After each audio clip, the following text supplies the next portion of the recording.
à tous et à toutes. Je vous souhaite la bienvenue dans ma galerie où je vous propose de découvrir des anecdotes savoureuses sur les chefs-d'œuvre du patrimoine artistique. Alors, allez vous servir une coupe de champagne, prenez votre plus belle pose d'esthète et découvrez les histoires bizarres des œuvres d'art.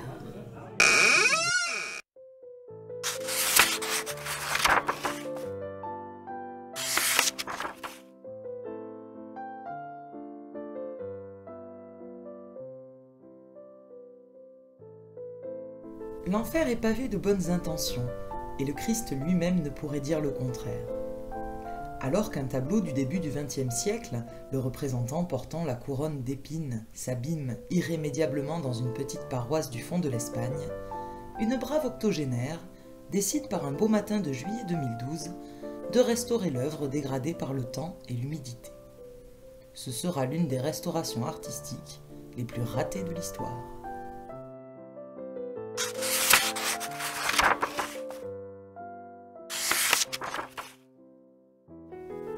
Ecce homo est une expression latine signifiant « voici l'homme », qui évoque un épisode de la Passion du Christ. C'est l'expression que l'on prête à Ponce Pilate, gouverneur romain de Judée, lorsqu'il présenta à la foule de Jérusalem Jésus de Nazareth sortant du prétoire après la flagellation. Un ecce homo sur le plan artistique est devenu par dérivation une représentation de Jésus de Nazareth couronné d'épines, parfois revêtu d'un manteau de pourpre et muni d'un sceptre de roseau, raillerie des soldats romains devant les prétentions de ce roi des Juifs juste avant sa crucifixion. C'est ainsi l'un des motifs classiques de la peinture religieuse depuis le XVe siècle. L'Ecce homo de Borja est une peinture murale de 50 cm par 40, réalisée par Elias García Martínez au début du XXe siècle. L'œuvre décore les murs de l'église de Santuario de Misericordia de Borja, un petit village de la province de Saragosse en Espagne, et a été offert par l'artiste qui avait l'habitude d'y passer ses vacances. García Martínez est aussi décorateur et restaurateur de monuments, comme le Teatro Principal de Saragosse, dont il décore le plafond. Son interprétation de l'Ecce homo, décrite par les critiques comme de modeste valeur artistique, est surtout chère aux paroissiens de Borja et à la famille du peintre.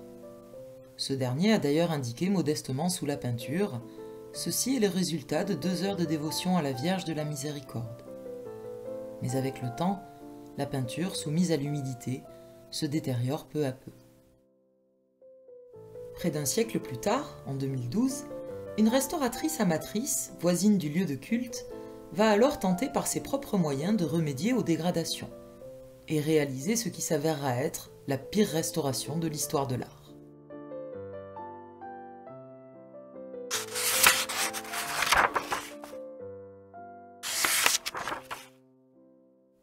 Lors d'un inventaire des biens de l'église, en août 2012, le centre d'études de la ville constate que la peinture murale de García Martínez a été retouchée. Juan María Ojeda, adjoint au maire et délégué à la culture, apprend la malheureuse intervention beaucoup trop tard. En effet, Cecilia Jiménez, une paroissienne âgée de 82 ans, s'était lancée à partir de juillet et de son propre chef dans une restauration désintéressée de l'œuvre d'origine. Alors qu'elle avait déjà restauré la tunique, l'artiste amatrice perd complètement le contrôle de la situation lorsqu'elle s'attaque au visage du Christ. La chevelure et la barbe de Jésus sont devenues une espèce de cagoule en aplat marron. Son regard contemplatif s'est mué en 2 yeux noirs sans expression. Et la bouche a disparu au milieu d'une tache de peinture beige censée représenter les lèvres et le menton du Christ. Le résultat est décrit par un correspondant de la BBC comme ressemblant à une esquisse au crayon d'un singe très poilu dans une tunique mal ajustée. Par raillerie, certains Espagnols rebaptisent l'œuvre « Ecce mono », c'est-à-dire « voici le singe ». La peinture de García Martínez n'est plus qu'un Christ défiguré. La désastreuse restauration crée la stupeur de la population locale, la consternation de la famille du peintre et un scandale dans le monde de l'art. La presse diffuse largement la photo de la pire restauration de tous les temps, provoquant l'hilarité des internautes du monde entier. Sur Twitter, après avoir appris la nouvelle, le réalisateur espagnol Alex de la Iglesia avoue s'être fendu la gueule pendant 10 minutes. Moqueries et pastiches foisonnent alors, et les internautes, s'amusant de cet avant-après catastrophique, s'emparent du phénomène, raillant le talent Mr Beanesque de Cecilia Jiménez et proposant de nombreuses interprétations du nouvel Ecce Homo de Borja, en passe de devenir une véritable icône populaire. Plusieurs pétitions sont d'ailleurs lancées pour la conservation de la nouvelle version. Le cinéaste Alex de la Iglesia l'a décrit comme une icône de notre manière de voir le monde. Et pour l'écrivain espagnol Jesús Ferrero, Cecilia Jiménez a fait passer la toile du statut d'œuvre académique et terriblement ancrée dans le XXe siècle à celui d'icône pop.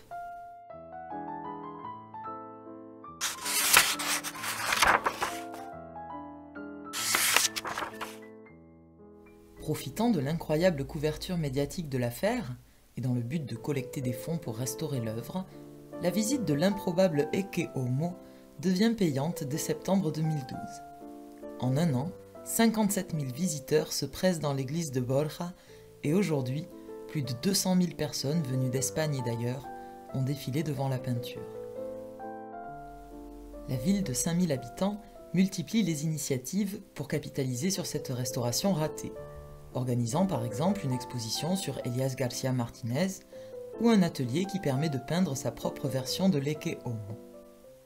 Le 18 mars 2016, un centre dédié à la fresque est inauguré et met en scène photos, documents et vidéos liés à la restauration historique. Mais plus encore que les visites, ce sont les objets dérivés qui rapportent le plus à la fondation, comme les coques de téléphone portable, les tasses ou les t-shirts marqués de l'image devenue mondialement célèbre.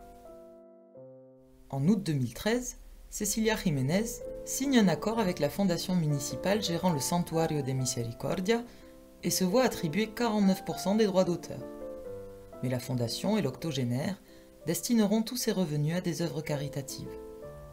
Cependant, les descendants de García Martínez n'apprécient pas que l'œuvre défigurée reste intacte et refusent pour l'instant de participer à l'accord de répartition des droits à l'image.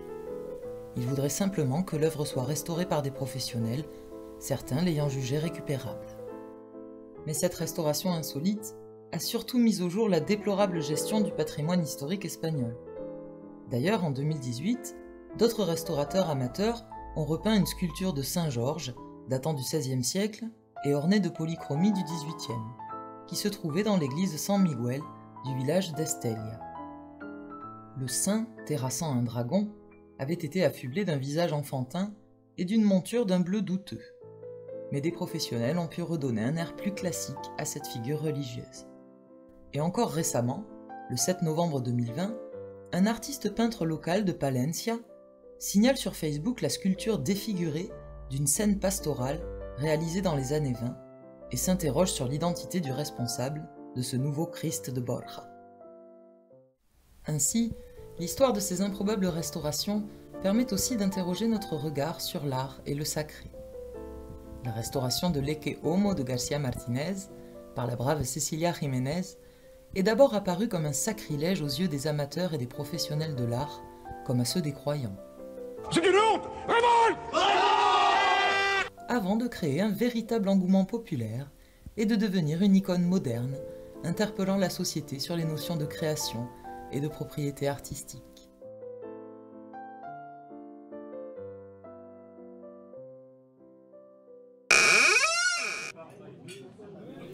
Je vous remercie d'avoir regardé cette vidéo et vous dis à très bientôt pour découvrir de nouvelles histoires surprenantes et bizarres sur les œuvres d'art.